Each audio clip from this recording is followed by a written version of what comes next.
Well, greetings from the most unlikely YouTuber.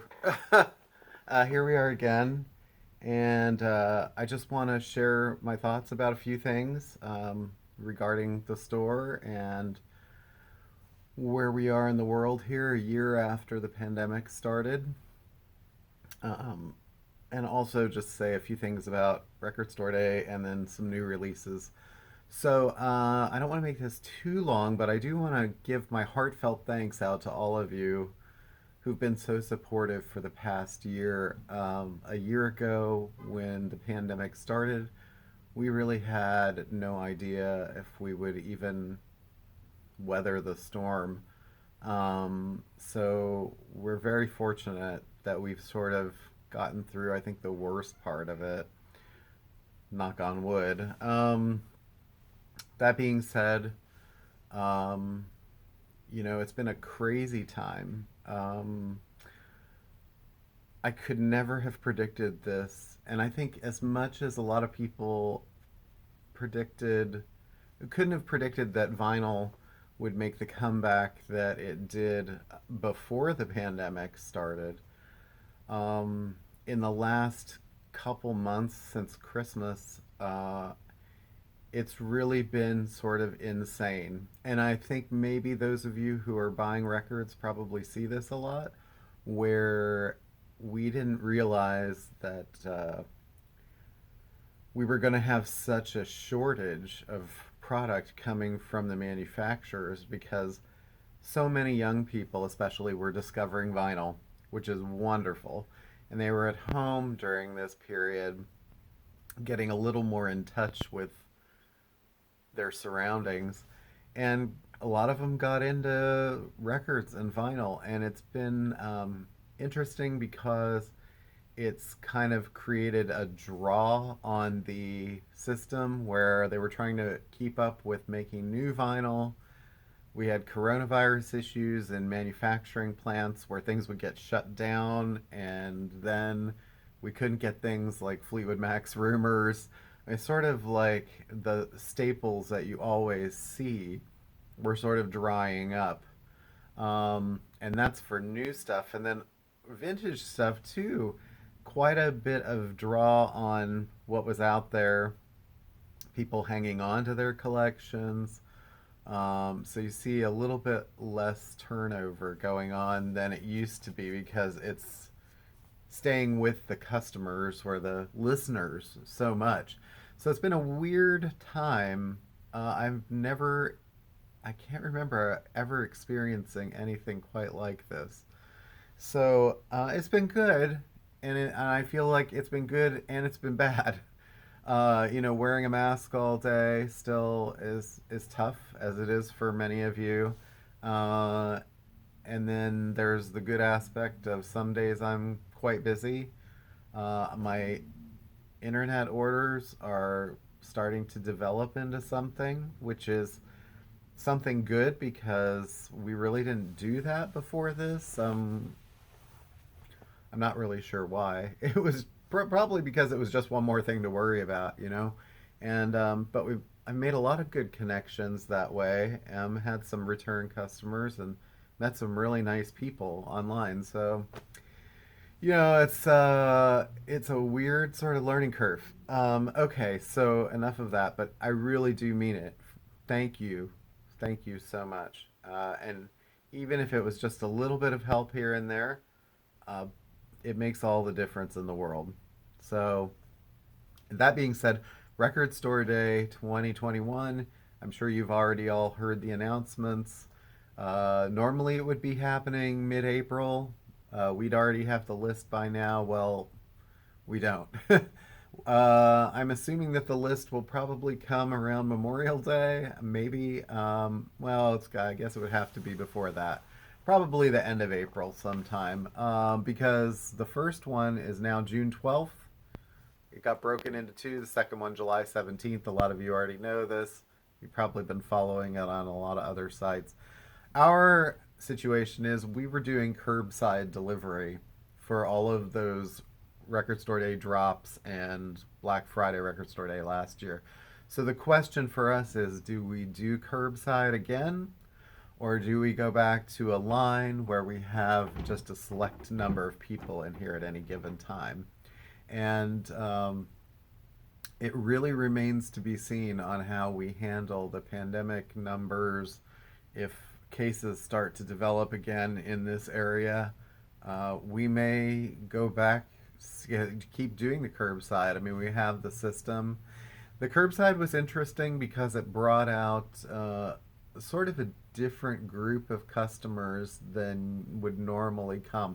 So a lot of the people were the same, but some of them, maybe if they usually had to work or something on one of those mornings and couldn't wait in a line, or preferred to, you know, be like get a number and a time and all that, that sort of brought out a whole different element, which was also good because maybe it exposed them to what Record Store Day is kind of about, even though it was in sort of a hermetically sealed environment.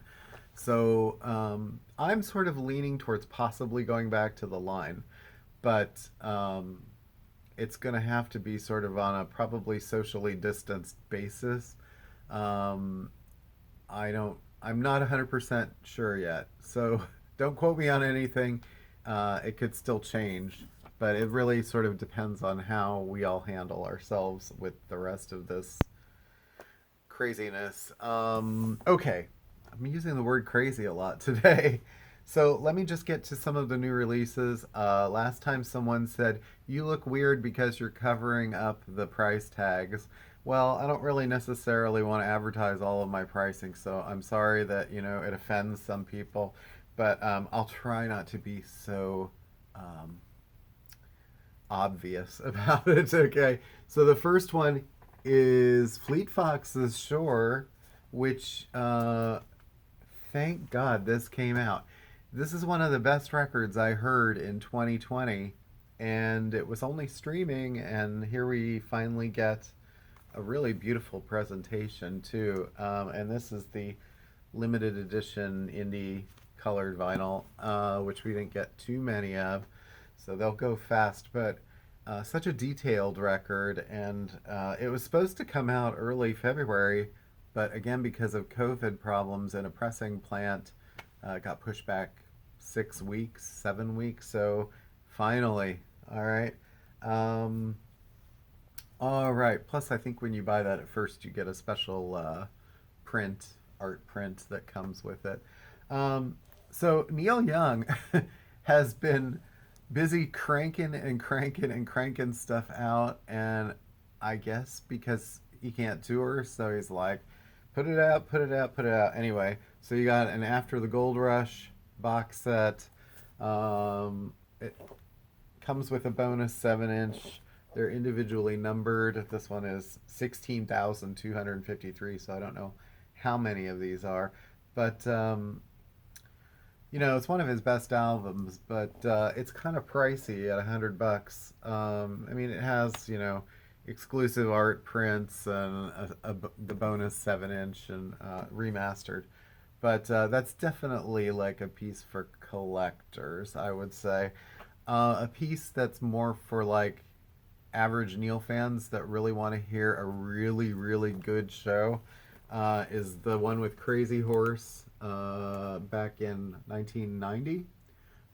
This is called Way Down in the Rust Bucket. 19 tracks, 3 blistering sets on 4 records. The last 3 tracks, Like a Hurricane, Love and Only Love, and Cortez the Killer, each one is over 10 minutes. So that's a nice set, and it's pretty affordable for 4 records, I think. And then there's Neil Young's The Times. This is sort of an EP-ish thing that came out. Well, he did it last summer, then it came out on CD, and it was finally released on vinyl. It's like 8 songs, some traditional Neil stuff, and then other sort of covers or other songs, mostly acoustic, all acoustic. Um, anyway, another Neil piece, and I'm currently out of the little cube, which is the Archives 2 CD set, 10 CDs for like $150. That was new. He's got another live record coming out next week Young Shakespeare from 1971, sort of another acoustic performance. So, and today they just announced Crosby, Stills, Nash and Young Deja Vu box set coming out in May. So, I guess Daryl Hannah must need a new pair of shoes. I don't know. Uh, anyway, if you're watching, Daryl, I seriously doubt that. Okay. Um, so the Black Crows, Shake Your Moneymaker Deluxe Edition. This is um, it has a bunch of extra stuff. It's the Shake Your Moneymaker album. It has more Moneymaker unreleased songs and B-sides, and then the Homecoming concert, Atlanta, Georgia, 1990. So this is what, 4 records, I think. Looks like 4 records. You get a patch, a flyer, and a tour pass. I mean, honestly, this is probably one of the best sort of roots rock albums of its time. And I don't know, I wouldn't quite call it Americana. It's more like blues rock for sure. But yeah, maybe one of the most quintessential Black Crowes releases. So Kings of Leon, this is what their new record, When You See Yourself, just shows I don't even really remember what the title is. That's terrible. But this is a limited cream color vinyl edition for independent record stores. Has slightly different cover art. I don't know. Pitchfork is so cruel. It's actually not a bad record. It doesn't have the sort of grit and edge of their early records, to be quite honest. But I mean, everybody gets older and matures, and some people just they're looking for a different sound, whatever. So. Neil. This is Steve Earle's new record, JT. If you weren't familiar, we lost Justin Townes Earle during the last few months. He unfortunately committed suicide. That guy had so many issues. It's just really tragic, and so it's great that Steve, his father, would sort of promote Justin by doing this record, a tribute record of Justin's songs, and it says all the proceeds, 100% of the proceeds are donated to Justin's daughter, Etta St. James. So that's kind of a nice gesture, I think. Well, you can't have a pandemic without Lana Del Rey. Chemtrails Over the Country Club. I haven't heard this record yet. I'm kind of excited to. I know she's not for everybody, but I've seen her a couple times live. Honestly, I think her voice is kind of. It's surprising how good it is when you hear her live. I think some people think, oh, whatever, but no, she really is great. I love her. And this is a exclusive yellow vinyl for indie stores, which won't be around for very long, I'm sure. She's got a song called Tulsa Jesus Freak on there, so can't wait to hear that. All right, moving right along, new Chris Cornell. This has been streaming, I think, for a little while. It's called No One Sings Like You Anymore, Volume 1. It has the Patience, Guns N' Roses, and Nothing Compares to You, the Prince Sinead O'Connor song. Those were out on a 7-inch for Record Store Day, one of the Record Store Days last year. But it's all cover songs. His version of Watching the Wheels, the John Lennon song, is pretty great. And I don't know, if you like Chris's voice, and he's had one of the most fantastic voices in that sort of grunge, hard rock, whatever. Again, another shame. What is the theme with these people committing suicide? I don't know. Life's a bitch. Okay.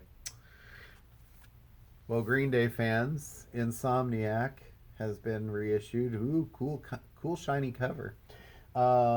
This actually has 8 extra bonus tracks live from 1996. I don't know, this is probably one of their most underrated records. Brain Stew, Jaded, Geek Stink Breath. I don't know, it's a good record. It's a little bit edgier in some ways than Dookie is just so poppy all the time. So And I mean, it's not quite American Idiot, but uh, that probably won't be around for very long because I think that's limited. Same with this Blink 182's Buddha, which keeps getting reissued here and there. This is the limited blue, green, and yellow vinyl. By the time you see this video, this may be gone. I don't have more than a couple of them. So, anyway, but it might be around for a little while to be ordered. Uh, so, new releases, gotta have some of those. New Rob Zombie. I mean, Rob is basically doing Rob.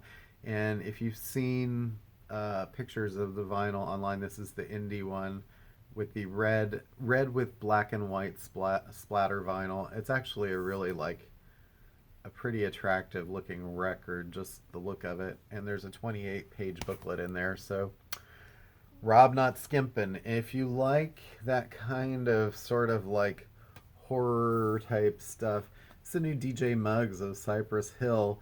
It's kind of apocalyptic looking cover art. It's called Dies Occidendum. And if I say that three times, is it going to be like Beetlejuice or something? It's kind of an occult themed turntablist record. I was listening to clips of it. It's pretty dark. There's a lot of like samples of spoken word and stuff like that. And then the new Melvins, Working with God. This actually features the original trio, I guess, King Buzzo, Dale Crover, and Mike Dillard. And I guess that, it was sort of like, hey, let's bring back the original drummer. I guess he's been in and out of the group here and there, but that may be of interest to Melvins fans. Obviously, I don't know a ton about the Melvins, although I do know enough about the Melvins to get around. So, all right, Smerts. I don't know if it's Smerts, like German Smerts, or Smerts. How do you say this? Smerz, believer. If you're into like Bjork and stuff like that, I mean, that's kind of an interesting outfit here on the back. It's two women from Norway, I think. I read Norway. They're living in Copenhagen now. Do we say Copenhagen or Copenhagen? Tomato, tomato. I don't know. Anyway, it's kind of dark. It has sort of a classical vibe at times, and then it goes into like grinding industrial. It's really all over the map, but very Bjork inspired. Maybe not as melodic as that. All right, you got Rory Gallagher live at Montreux. I mean, this could be of interest to people. I don't think that this is going to be around for very long. This whole series that they've been doing, they've been rather limited with some of these Montreux recordings. Julian Baker, her latest. If you're into like Phoebe Bridgers, this is probably for you. She's in Boy Genius, that trio with Phoebe, and I can't remember the other girl's name in it right now. I'm so ill prepared. Anyway, check out Julian. She's been on TV promoting that, so I'm sure you probably catch her somewhere on YouTube or whatever, since you're here anyway. Lake Street Dive, obviously. I've always found them to be interesting, but then when I hear the records, I'm like, they sound really produced, and not like that's a bad thing, but I don't know if that's what people go to them for, but talented, I will give them that, very talented. Well, this is going to be a polarizing one. Paul Stanley's new solo record, and he's doing soul cover songs. Could it be I falling in love? Ooh, baby, baby. Ooh, child, things are gonna get easier. Just my imagination running away with me. Baby, I need your loving. La la means I love you. I mean, interesting, Paul. Very interesting. Were you trying for like a second or third act here? I don't really know, but all right. New Sam Smith live at Abbey Road Studios. I'm not sure if this might have been out as a download a while ago or something, or like a streaming thing. But anyway, it's on vinyl, so any Sam Smith fans out there. So there've been a lot of really great Tone Poet records coming from Blue Note for a while. I'm sure we'll see these on. I'm not a necessarily the biggest jazz specialist in the world, but when I start getting feedback from people about, hey, this is a good series, or hey, this is a good album, or whatever, I pay attention. And it seems like the Tone Poet series that Blue Note's been doing has been pretty fabulous, and it's actually sold quite a bit. The more that they put out, the more interest sort of builds, and that's great. So people need to know more about classic jazz, and especially ones that maybe aren't like on the beaten path all the time. Because some of these are like famous artists, and maybe these are like not their most famous records. This one, however, is a more recent album. I think it's actually a new release. The last thing Charles Lloyd did was something with Lucinda Williams, I believe. So this is his new record called Tone Poem. Interesting. I'm sure that was completely planned. And Bill Frisell is in this band. If you're familiar with his guitar work, so is Greg Leiss. I think that's how you say his name. I never knew how to pronounce that. But anyway, that's probably one to check out. It's a little pricey on vinyl compared to some of the other Tone Poets, but you can get it on traditional CD as well. All right, and then the last thing I have here to show right now is Japan's Quiet Life, which I think comes out next week on colored vinyl too. But if you're not familiar with this record, and you like sort of 80s, kind of like Duran Duran and New Wave and whatever was that era, you definitely should familiarize yourself with this album. In fact, I don't think Duran Duran would have necessarily happened the way it did without Japan, David Sylvian, Mick Karn. These guys were sort of like following the Roxy Music path of, the suave sort of, but they started out as kind of like snotty sort of sounding like, I don't know, Sylvian had a very snarky voice at the time, and this is much more like kind of croony. He started like singing deeper in his register. Now, some people at this era would say, oh, his voice is an acquired taste. Well, I mean, maybe some of it, I don't know. But I think the more you listen to it, the more you appreciate it, probably just like anything. But Mick Karn was an incredible, incredible bass player, and this is the beginning of like stuff that show him off. He died a few years ago of cancer. I think he was only like 50 years old. But not only was he a massively incredible bass player, incredible fretless bass, but he also was self-taught on like every woodwind that you could possibly imagine. I mean, he plays all sorts of different saxophones, clarinet, oboe, bassoon. I mean, it's nuts how somebody could learn all that stuff and sound as good as he did. So I don't think he always gets credit for being more than just a bass player. Anyway, that's kind of my little dedication to Mick Karn right there. You guys were like, who? You're on such a tangent now. What, can you rein it in? All right. So anyway, it's been nice to invade your living room or wherever you're watching this for a few minutes. And I really sort of do want to express my sincere gratitude about everything that you guys have done to keep us going for this year. It has been the biggest Corona coaster journey that you could ever be on, aside from being in politics or something like that. So I really appreciate it, and stay well, be well, get your shots, I suppose, if you haven't already. I still have not. I'm still waiting. My wife is still waiting, and which is unfortunate because many of you followed our story on Facebook and know that she has some really serious health issues. So it would be nice to kind of get the vaccine to the people who really need it, who could be in serious trouble if they don't have it. So here's hoping, right? They said by May. By May. All right. Take care and thanks again. And have a great weekend. And keep the music alive. There's so much great music out there, and there's a ton coming out. So get pumped, because there's going to be some good stuff coming. I'm telling you. All right. Take care.